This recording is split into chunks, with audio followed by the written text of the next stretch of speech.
This video is brought to you by WatchReviewBlog.com and WatchPod, specialty watch accessories for enthusiasts. Please don't forget to thumbs up and subscribe to our channel for video updates. Alright guys, this is probably going to be our last video of 2024, and let me tell you, it's a good one.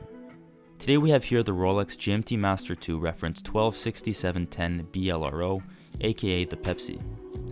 This is a personal acquisition for me that's going to join the rest of my Rolex collection. This is also a huge milestone purchase, marking the 10-year anniversary of the Watch Review blog since our founding in 2015. Yes, it was purchased directly from the AD, and yes, I'm aware of how difficult it is to obtain, but we waited a long time for it, and we have a purchase history and relationship with the AD. Back to the star of the show, which is the watch on hand here.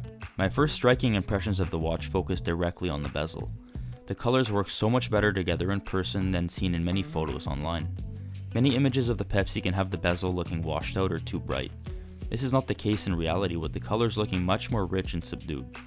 The blue is a deep and dark navy with a very minor purple hue, and the red has a deep burgundy red wine-like appearance. The colors are rich in normal lighting, but do brighten up ever so slightly in direct sunlight, but never appear too bright or washed out. Another point about the bezel is that it certainly is way more busy than the classic Submariner, of course due to the 24-hour markings, which are not only more numerous but are also larger in font size.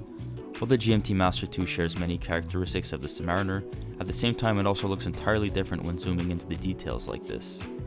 This watch has an inherently more dressier or elegant appearance than again the Submariner, due to its bezel, date window, and Jubilee bracelet. It's still sporty but less so, instead increasing its dressier appeal. This watch is just a touch more difficult to wear casually as a daily than a Submariner, due to the above mentioned characteristics, as well as increased difficulty to match with clothing because of its colors.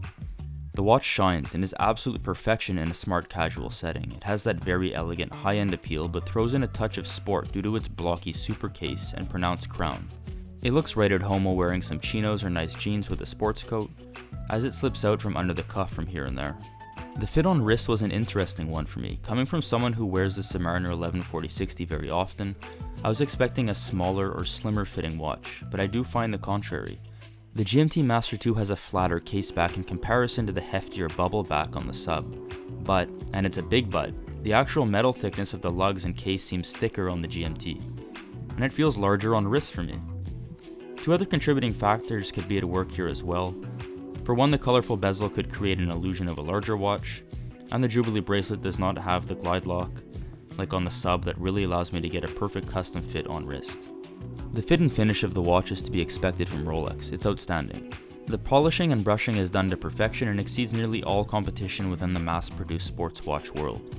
The slinky and slender feel of the watch as you fondle it in hand is a signature characteristic that I personally find only present on Rolex sports models. And no matter what model, they all seem to feel so well put together, like miniature tanks ready to go through a lifetime of abuse, and then handed down to your children for another round.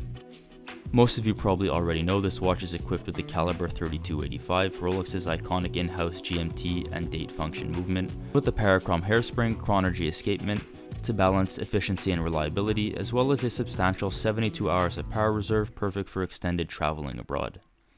That's it for today and this year. Goodbye 2024, and see you all in 2025. Cheers!